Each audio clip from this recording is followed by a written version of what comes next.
Привет, любители ужасов! Это канал Крик, меня зовут Александр, и сегодня мы посмотрим не подборку из страшных видео, а посмотрим канал Судари. Как я почитал, эти ребята также ходят по заброшенным местам России и пытаются найти что-то паранормальное. Ну а мы с вами посмотрим за их творчеством и насколько им удалось найти что-то сверхъестественное и необъяснимое. Так что устраивайся поудобнее, прожимай лайк, подписывайся и не забудь прожать колокольчик, ведь только так ты будешь в курсе новых видео на канале.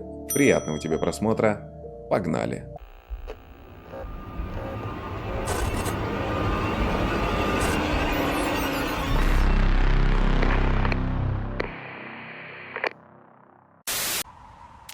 Так, вот такой вот у нас дисклеймер встречает.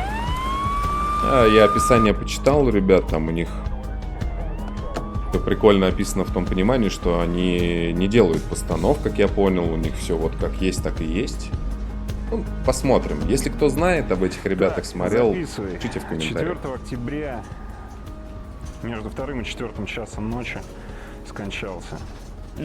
От сердечного приступа, да? Нет, сердце остановилось. Даже так? Что же, интересно. Видно, качественно ролик делается. На бумажке что-то рисует.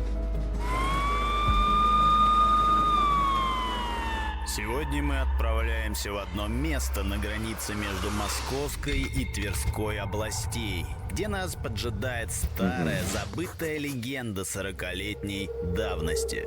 И легенда эта настолько крутая, что даже не важно, сколько в ней доли правды, а сколько вымысла. Здесь есть все. Забытая деревня на границе времен, бушующий полтергейст,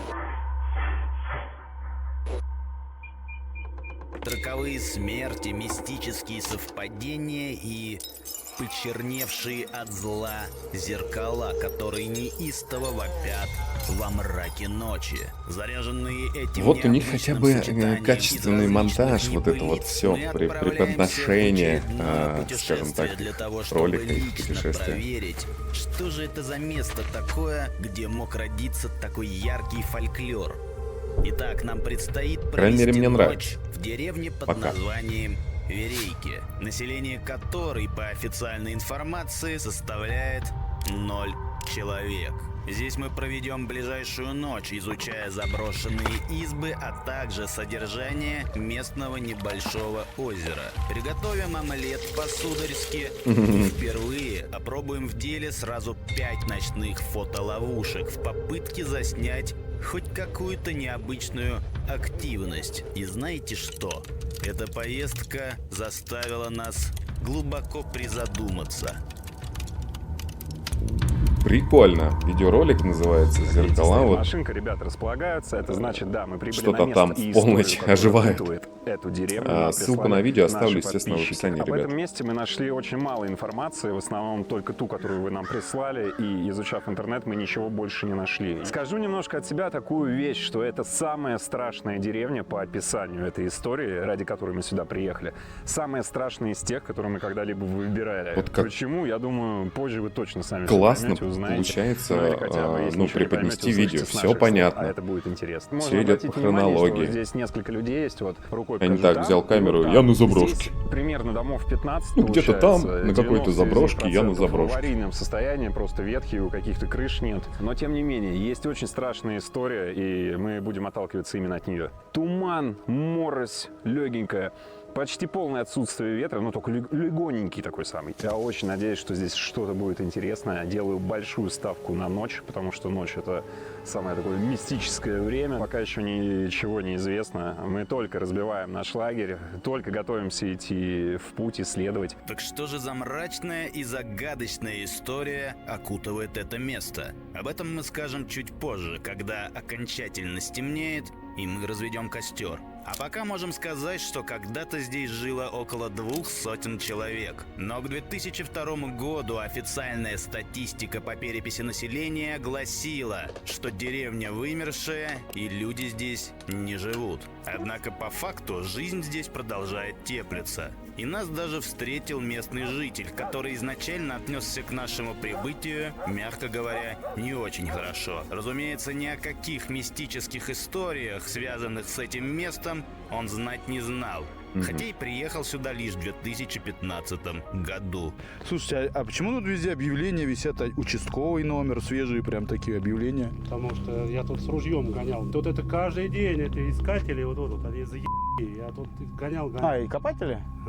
Черные. По домам тут шарятся. А что тут шарится тут уже? Да, тут уж пыли-то нет в домах. Ну и чистят тоже. Вроде здесь был крайний дом, велосипед, пилу, косу. Электрическую, бензокосу тоже.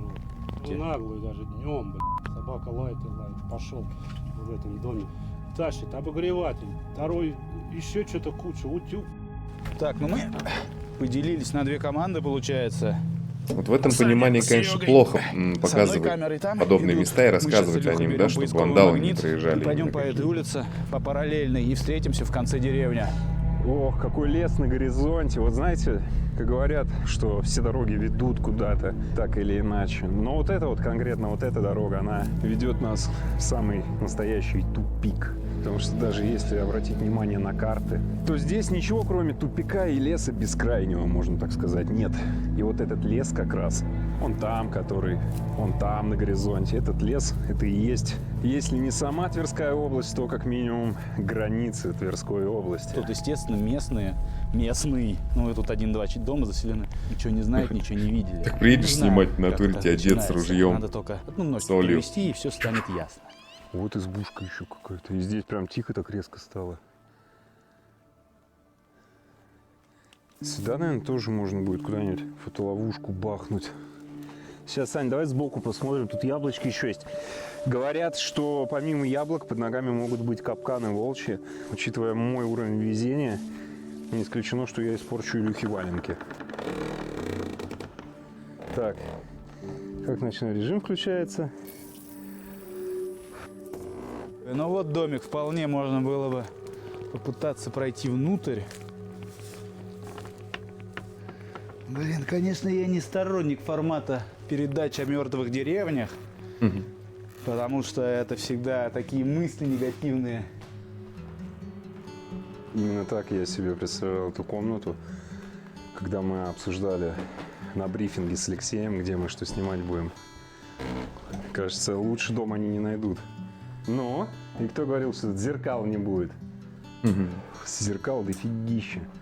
Напоминаю, что так или иначе, самая основная страшная история с этой деревней связана исключительно с зеркалами. Так, ну ладно, ребяткам мы об этом месте расскажем. Спасибо этому дому. Пойдем к следующему. Ох, выползаем. Ну, в целом, так довольно-таки антуражненько здесь. И вот эта вот разруха, старина, она... Двигайтесь к полду. Все окей, мы сейчас скоро, минут через 10 будем. Знаешь, что это? Подпорка, чтобы на нас сейчас тут не рухнуло все. Да, такие домики страшные. На ночь можно, да. Вот дальше домик какой-то, на отшибе самом, конец деревни. Мы сейчас туда проходим. Там уже парни нас ждут, за ним где-то озеро. И вот последний домик такой, знаете, как будто только недавно тут пытались что-то с ним сделать. Но сейчас вместе посмотрим, что там, ребят. Я, возможно, немного глупо выгляжу с этой коробочкой в руках. Это поисковый магнит. Мы идем к озеру сейчас с ребятами встречаться. Позакидываем его туда. Ну, ворота открыты, заходи, кто хочет. Нихера себе! Что у тебя с рацией?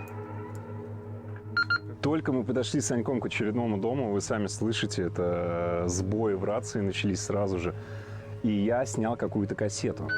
Сейчас я вам покажу, какую. А конкретно эта кассета называется «Призрак дома на холме». Ну так, на секундочку, я не знаю, это какое-то очень приятное совпадение.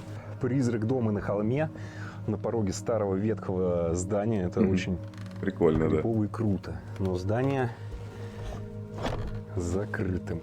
Оп. Это не то, что я ожидал тут увидеть. Вот это вообще... Кстати, звуковой эффект сейчас был наверх. скрипа двери. Тут такое же помещение, только абсолютно не замкнутое. Я такой же просто эффект брал в одном из роликов. Нет ни входа, ни выхода. Как сюда попадать? Просто замкнутые 4 стены. Но тут чисто ничего нет. Вот что странно-то. Лё! Так, паузу поставлю. Там прям дом отличный такой, там получается 3 комнаты сохраненные очень. Ну, там только один дом в целом, все вот такие вот ветхие аварийные, все закрытые.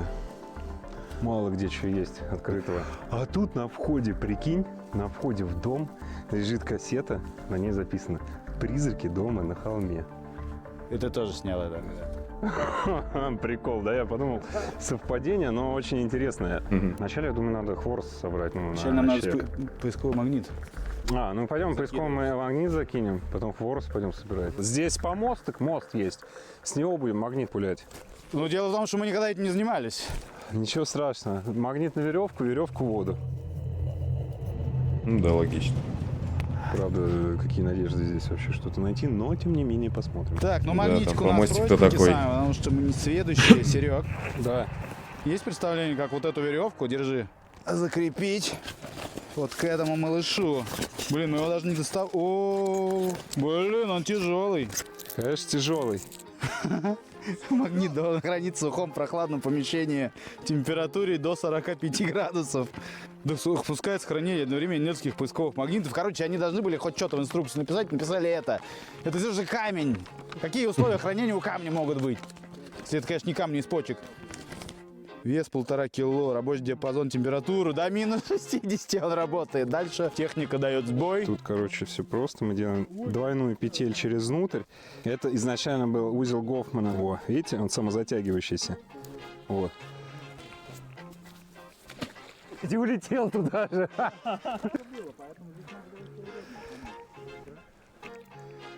Он работает?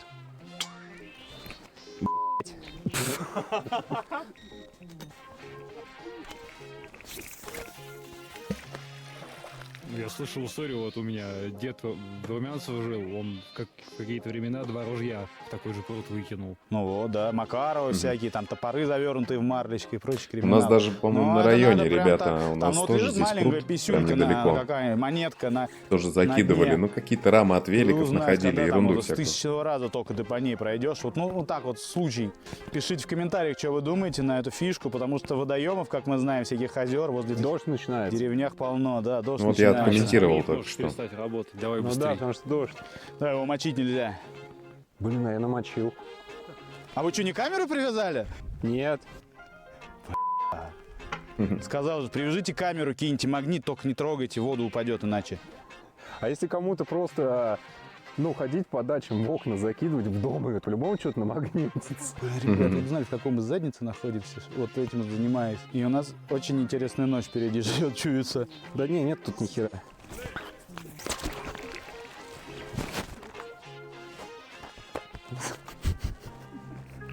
Когда пришло время ужинать, до нас дошло, что вся древесина, раскиданная по округе, напрочь отсырела Ну от да. непрекращающих идти дождей. Газовой горелки или хотя бы мешка с углем у нас с собой не было, поэтому мы решили попытать счастье вновь и отправились к местному жителю, чтобы хотя бы за чисто символическую плату купить у него немного сухих дров. Со второго раза, на наше удивление, местный житель принял нас более радушно и сразу же согласился нам помочь с дровами. Как оказалось впоследствии, гнев на милость сменился потому, что мужичок понял, что мы мирные блогеры, а не какие-то там мародеры.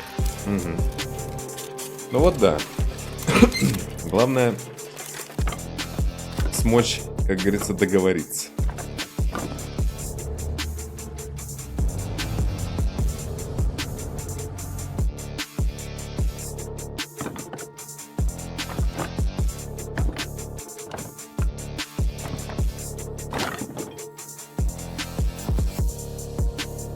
Условно мы обменяли одну бумагу на другую бумагу, потому что всем известный факт, что деньги делаются из древесины, фактически бумага. Короче, как мы уже говорили, тут местный житель есть.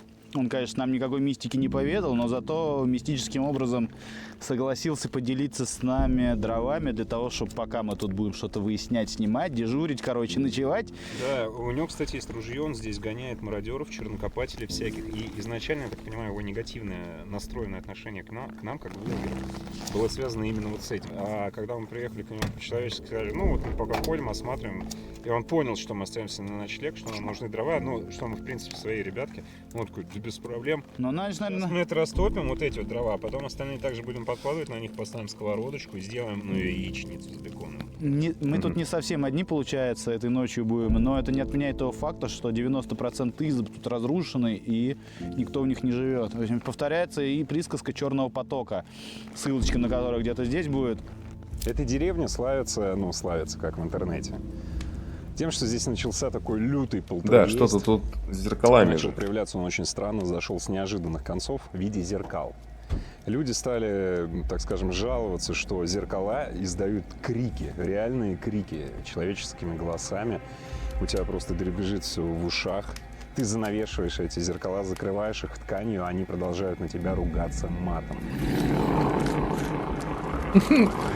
Окей, зачем Ну, закрыл звучит как меня? полная ахинея, но тем не менее с пустого места такие истории не берутся. Дальше события начали развиваться. Например, ты ушел из дома, возвращаешься, а у тебя там предметы интерьера стоят в разных местах.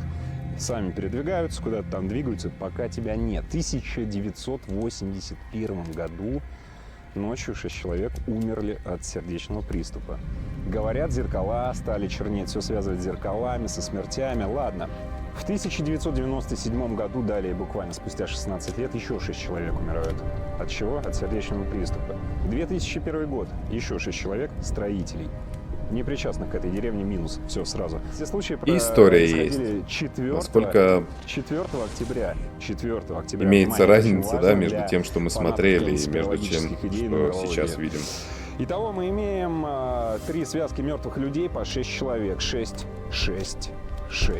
А сейчас, внимание, 6 ноября нас здесь 4 человека.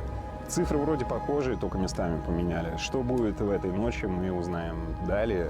Да, и закидывая удочку на дальнейшие наши какие-то действия, хочется добавить, что все коллеги со мной согласятся, что мы не то чтобы прям сильно стремимся верить во всю эту историю, но мало кто из вас будет спорить, я думаю, что история максимально самобытная, Ну, интересная, необычная. да. Я ни о чем таком Сама вообще по не себе она слышал. просто Мы пришли к мнению, интересная. что если брать даже за основу, что это легенды все, это, наверное, пожалуй, самое страшное, вот так вот, если у кого фантазия развита. И, как показывала практика предыдущего выпуска, земное или мистическое, все равно что-то вокруг нас всегда творится, происходит. Ну, Надо вот только тут фиг знает. суметь это увидеть, запечатлеть, ну, в общем, наблюдать. И сегодня мы будем расставлять фотоловушки либо в разных местах, либо в одном месте, но у нас много гаджетов, которые, ну, хотя бы в рамках одной ночи дадут ответ, есть тут что-то или нет.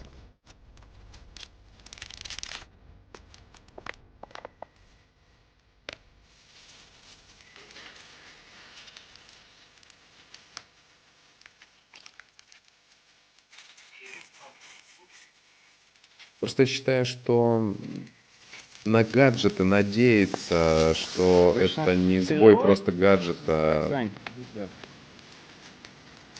Сколько мы знаем, всякие магнитные поля существуют, да, там это мы так больше понимаем. И Деревня, ночь, в мистика. какую-то зону зайти, где датчик просто слегка среагирует, Это не может быть невкусно, сравнивать потому сразу что с мистикой, ну, не знаю. так карты сошли, что ну не бывает невкусно в таких местах при таких обстоятельствах. Конечно, находишься по свежему воздуху. Да, омлет с томатами, беконом и яйцами. Ну вот и все. Омлет готов. Винегрет? Да. Винегрет, да.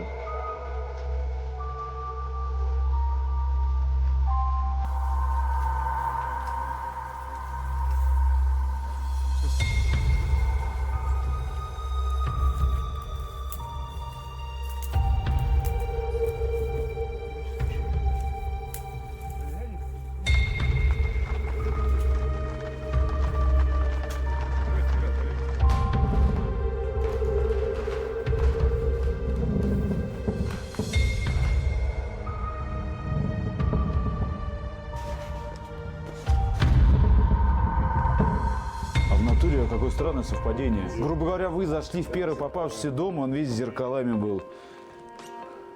Ну, я понимаю, за уши тянем, но... Да как за уши? Ну, в смысле? Ну, первый дом и весь в зеркалах. А легенда у нас с зеркалами связана. Мы, честно говоря, хотели сюда свои зеркала привезти для таких экспериментов. Но Серега сказал, что чуйкой, говорит, чую, будут тут зеркала свои. Мы приезжаем, тут в зеркала. Не, ну у меня только один вывод. Серега тут был до нас. Ну спускайся, Илюх. Короче, ребят, в подполе мы находимся. Мы примерно так установили, когда здесь еще была жизнь в этом доме. До 2016 года пакетики с чаем еще срок годности имели. То есть лет 8 назад. Возможно, тут кто-то еще жил, и вот... Давай. Ребят, смотрите, здесь вот прямо сейчас мы подперли подвал, получается, крышку, куда спустились Леха и Илья кроватью. То есть, чтобы выбраться, им надо приложить нечеловеческие усилия. Нечеловеческие усилия. Зачем мы их заперли-то? Нечеловеческие усилия? Нечеловеческие усилия? Давай, все, Сань, я думаю, нормально не вылезут. Пацаны сверху, походу, шкаф на выход решили. Закрыть. На люк, да, вставить. Ну, разыгрывают нас, такой юмор в команде. Но вот вы видите, свет горит. Пойдемте пройдем. В подполе идет провод и работает лампочка до сих пор. То есть провода, которые идут над избой, они питают это место электричеством. Но, несмотря на то, что подведено электричество, это не говорит о том, что здесь кто-то бывает. Потому что здесь, судя даже по этой квартире, как и во многих, точнее в остальных 13 из 15 домов, здесь никого нет и не будет. Даже несмотря на то, что подведено электричество. Мы обнаружили здесь вот такую вещь. Подпол 2.0. То есть в подполе есть еще один подпол. Еще куда-то глубже под нами там проходит какой-то коп. То есть тут был такой, вот видите, каркас. На себе. Кто-то Дверь. из этого в То другой есть её дом открывали, подкоп. вниз что-то там копали. То кто-то что-то тут, не знаю, может какой-нибудь. Холодильник типа был. Тут, короче, Сереж, ты знаешь что? Подпол второй. Да ладно. Тут что-то кто-то рыл. Ладно, ты наговорил себе на свободу. Да я тебе серьезно говорю. Как будто там кто-то какие-то минералы добывал. Давай, только ты вылазишь. Астматик не вылазит. Да не, Илюх, вылазь. Да что значит, Илюх, вылазь? Уже это пошло так. Да снимай надо.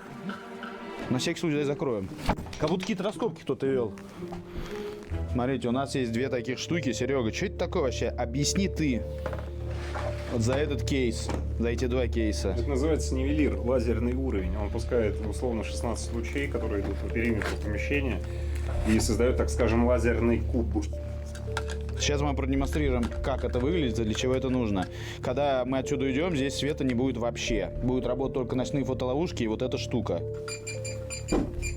Вот, она стоит на ровном месте. Это у нас, по-моему, да, подключаешь полосочки. Ребята, объясняю, вот смотрите, на примере я показываю. Вот идет финальная точка лазерного луча от нашего нивелира, она находится вот здесь. Вот. Если в момент, когда здесь пройдет какая-то субстанция, показываю, как это выглядит, это будет выглядеть вот так. То есть луч скакнет на доли секунды. Это будет означать, что здесь что-то движилось. Такое говорят опытные охотники за привидениями, американцы и прочее, бла-бла-бла. Я хочу добавить, что американские охотники за привидениями ловят на Кинект. Русские их коллеги ловят на нивелир.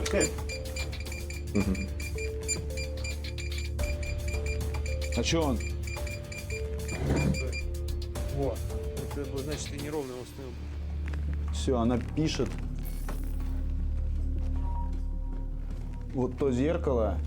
Да. Все, что по этим линиям, вот эта дверь она пишет.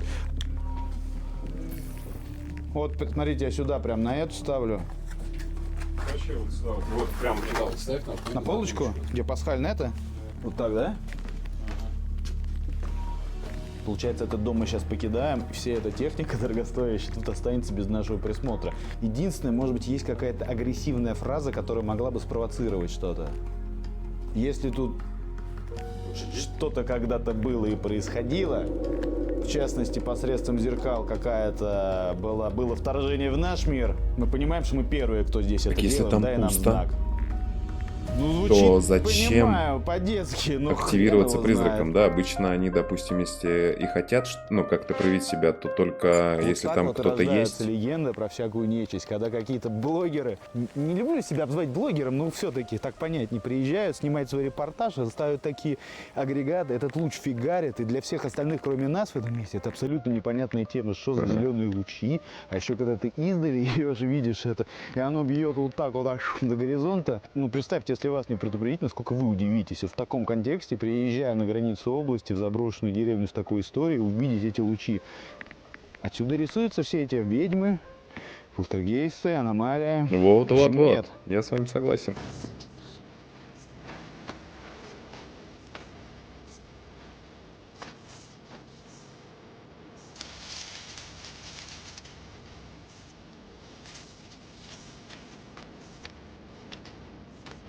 Так, ну Серега, короче, у нас остается в машине. Будет ко сну готовить там, ну, как-то вещи будут перекладывать из угла в угол, чтобы когда мы пришли, ну, хоть как-то тут разместиться. А мы пока пойдем оставшиеся 2 фотоловушки придумаем, куда установить. Ну, теперь мы пойдем на другую улицу. Пойдем, пожалуй, поставим туда, где мы с Илюхой были. Вот там дом, который подпирался коргой. И на самом деле наши ряды, нас было 3-4, теперь мы идем втроем. А где 4-й? Там охраняет технику.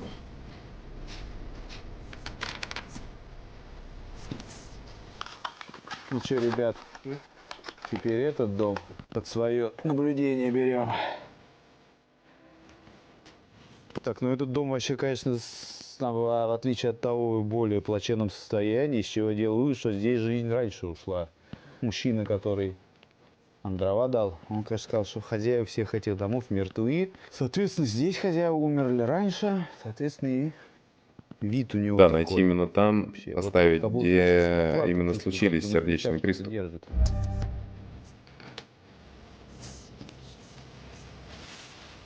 Да, ну как я и шутил, но теперь нас двое, потому что Саня тоже отказался идти дальше. У нас осталась последняя ловушка и диктофон установить. Мы знаем, где это надо сделать, но осознание у нас пришло уже в тот момент, когда мы обратно к машине вернулись. Сейчас нам надо пердюлять опять на тот край деревни, получается. А, нет, греться сейчас будут. А мы пойдем, сейчас дождь моросит. Добывать контент.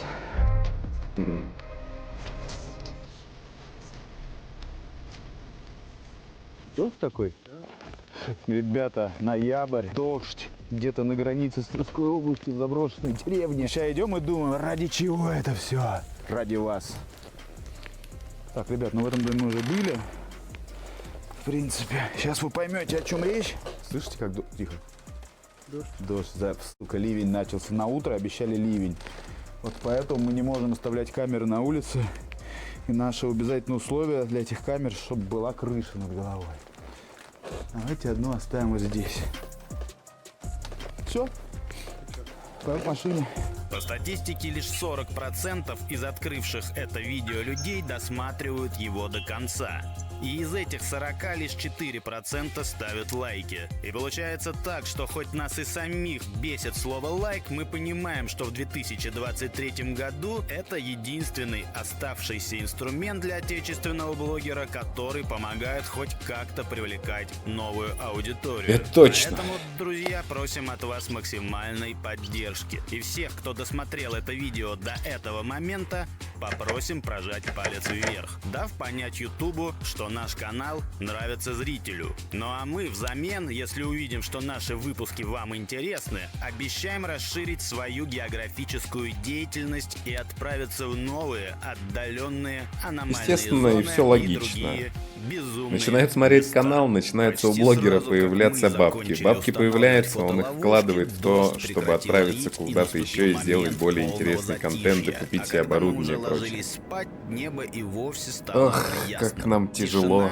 и умиротворение устилали полумертвую деревню, в то время как на руинах былой жизни 5 ночных А лучше фотоловушек всего еще и несли свое делиться дежурство. видео Так что же нам удалось с друзьями. зафиксировать той ночью? Давайте обо всем по порядку. Наш разговор будет длиннее, чем когда-либо. Начнем с нивелиров. С этими устройствами мы экспериментировали в первый раз, поэтому не знаем, как они должны были себя вести на самом деле. Но есть подозрение, что той ночью они исполняли полную ерунду. Вместо того, чтобы стабильно работать, отбрасывая лучи лазеров по всем углам избы, примерно через 30 минут после того, как мы покинули дом, оба нивелира начали то выключаться, то включаться. Причем происходило это без какой-либо закономерности.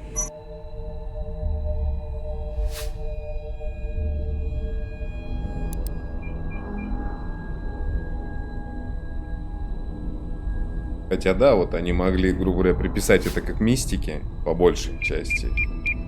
И казалось бы, что призраки включают, выключают.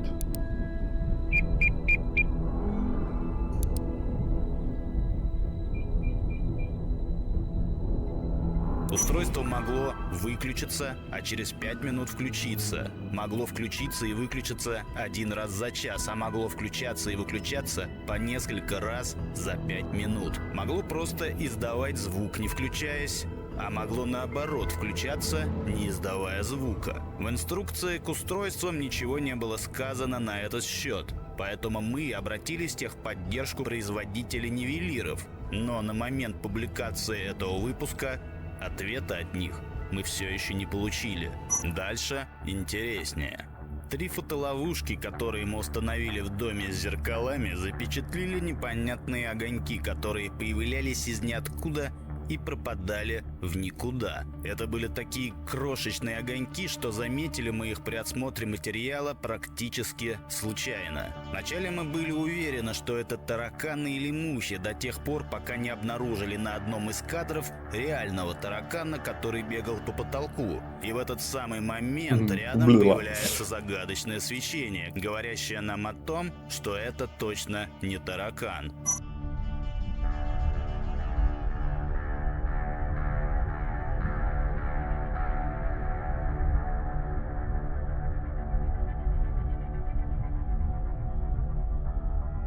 Ну тоже, блин, фиг знает.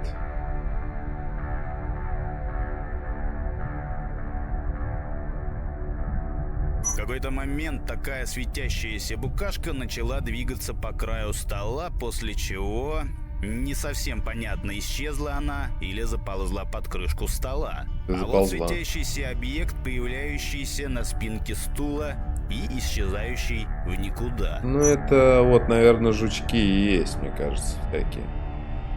Это по-любому. А здесь мы видим, как эти непонятные объекты двигаются под потолком с такой скоростью, что становится еще более непонятным, что же это такое, черт побери.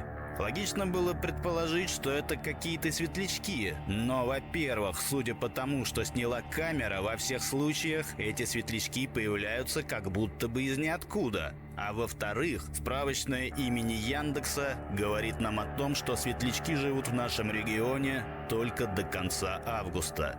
Едва ли они могли задержаться на 3 месяца именно в этой избе для того, чтобы попасть к нам в выпуск. Еще мы вспомнили о таком феномене, как огни Святого Эльма. Это такое оптическое явление в атмосфере, возникающее на острых концах высоких предметов, таких как, например, башни ЛЭП или мачты кораблей.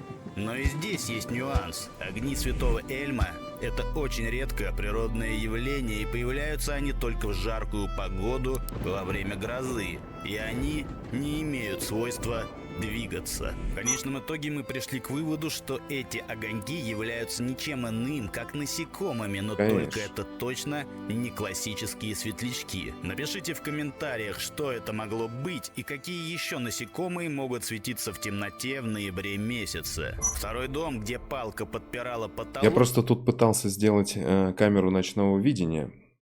И, грубо говоря, от другой камеры свет, луч, который у меня светит, ну, лампочка инфракрасная, она подает ровно такой же луч света, только он не виден для человеческого глаза.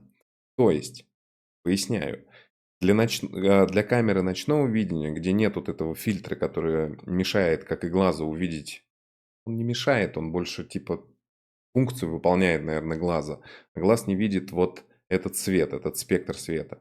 Но светит он ровно так же, как посветить обычным фонарем. То есть все отражения, все блики от этих фонариков ровно такие же, как от обычных фонарей, которые мы видим луч. То есть представьте, если вы светите на жука или на стенку или еще чего-то обычным фонарем, и от него есть отблик, то ровно так же светит и инфракрасный луч света. Поэтому нам в ночное время под этими камерами, под этим светом кажется, что это какая-то белая, а на самом деле это просто отображение света. Я на себя вот так направлял, и я просто от этого фонаря, как будто бы, представьте мне, посветить прям фонариком в глаза. То есть белое пятно было, а не четко лицо мое. Так что вот они и выводы. Потолок тоже жил своей жизнью той ночью. В какой-то момент камере посчастливилось столкнуться вот с такой вот формой жизни. Признаться честно, выглядит очень мерзко, хотя мы до конца так и не определили, какого типа живность лезет в объектив. А, какой-то Но в отличие жук, от фу, загадочных блядь. светлячков соседней улицы, здесь мы стопроцентно видим какое-то насекомое или паука. Здесь же в какой-то момент откуда-то какой из-под противный пола жук. вылезает что-то очень похожее на крысу. Хотя, признаться, первое, о чем мы подумали, что это какой-то темный дух с двумя маленькими и злыми глазками. Но опять же, нужно иметь в виду, что темень стояла кромешная, и определить наверняка, что же это такое бегает по полу, мы затрудняемся. Фу, таракашка, это вот это мерзко прям. Ну а самое интересное, то, из-за чего весь этот поход уже переставал быть напрасным, произошло в последнем доме. Примерно между 2 и 3 часами ночи камера запечатляет следующее. Теперь.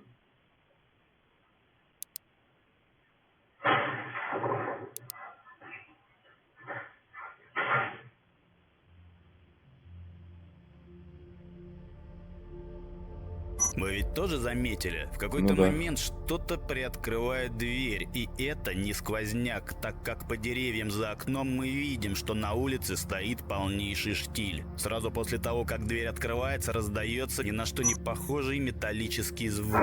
И в этот же момент мы видим какое-то пульсирующее пятно, перемещающееся туда-сюда в нижней части экрана. Сказать, что мы обалдели, это ничего не сказать. Мы до сих пор не имеем ни малейшего понятия, что это такое было. И произошло это в том доме, в котором мы до последнего не хотели устанавливать видеонаблюдение, так как располагался он на самом краю деревни, и идти до него было слишком лениво. Но что мы знаем наверняка, так это то, что это совершенно точно не капля воды, так как капля бы по всем законам физики скатилась вниз. А это пятно двигается туда-сюда. Все, кому мы показывали этот фрагмент, озадаченно разводят руками, приговаривая: «Парни, походу вы наконец что-то сняли». Согласитесь, все это похоже на то, как будто кто-то открывает дверь, заходит внутрь помещения и начинает греметь.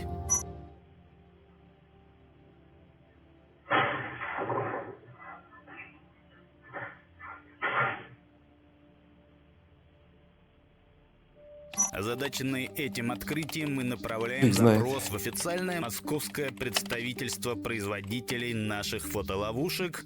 И знаете, что нам там ответили? Инженеры компании не имеют понятия, что это может быть. Хорошо. Если бытовыми путями мы не можем установить, что это могло быть, то, возможно, следует взглянуть на происходящее под иным градусом. Мы отправили эти кадры нашей старой знакомой экстрасенсу Айгуль, которая уже принимала участие в съемках нескольких наших выпусков. И вот что думает на этот счет она. Судя по тому, что зафиксировала камера, там находятся 2 энергии разного уровня, разного порядка. Первое — это некое облако, как привидение, как призрак, Еще бы она сказала вошло иначе. в помещение, и которое, которое из-за двери, из-за которого дверь открылась. Да. Вторая энергия — это то, что напоминает то ли крысу, то ли мышь, то ли что-то такое. Это более плотная энергия, это более низкая энергия. То есть, по аналогии можно было бы сказать, что, например, это облако, это мог быть дух умершего человека, да, по структуре он совпадает, вот то, что на Земле, это больше похоже, например, на домового, на какого-то беса, какого-то духа места. То есть это разные энергии, разного порядка. И камера, она может не зафиксировать ту или иную энергию, потому что не хватает чувствительности. Это разные энергии разной частотности. Поэтому что-то камера фиксирует, что-то не фиксирует. Чем более легкое, тем сложнее это зафиксировать. На момент публикации этого выпуска мы по-прежнему фиг остаемся в полнейшем ступоре. Что Ну да. же такое нам удалось запечатлеть той ночью? Последняя надежда — это ваши предположения. Поэтому просим, чтобы каждый, кто досмотрел выпуск до этого момента, выдвинул в комментариях свою теорию происхождения загадочных светлячков, объекта со злыми Ну вот глазками самое и, только самое последнее, главное, так, предположить, ну да, что же такое непонятно, происходит как на бы тут кадрах, запечатленных не скажешь в так. последнем доме. На этом мы прекращаем наше видеонаблюдение. Очень и похоже на то, полностью что удовлетворенные проделанной раз там работой этот чел мог отправляемся. быть, допустим, может быть он не так далеко от этого именно места, куда им было далеко идти, и он, может быть, решил заглянуть, есть там что, нету, ну типа снимают или нет, ну что-то вот такое. В остальном ролик очень, ну, интересно сделан, интересно отснят, молодцы ребята. Тут даже говоря вот за ситуацию мистики вот этой вот, я понимаю, что ребята здесь не подтягивают за уши какую-то там вот сейчас историю конкретно, потому что они могли же все на это нагнетать и говорить, да это по-любому вот это вот. Но я хотел бы послушать твое мнение в комментариях, естественно. Пиши, мой друг, понравился тебе ролик или нет. Ссылочку на ролик оставлю в описании. Можете подписаться на людей, на авторов и смотреть за их, как говорится, творчеством. Ну а за моим творчеством тоже не забывайте смотреть. Мы также отправимся и в деревню, как я уже обещал, но это будет чуточки попозже. У меня на сегодня все, ребят. Не забывайте ставить лайки, писать комментарии и, главное, помните, страха нет, он лишь в твоей голове.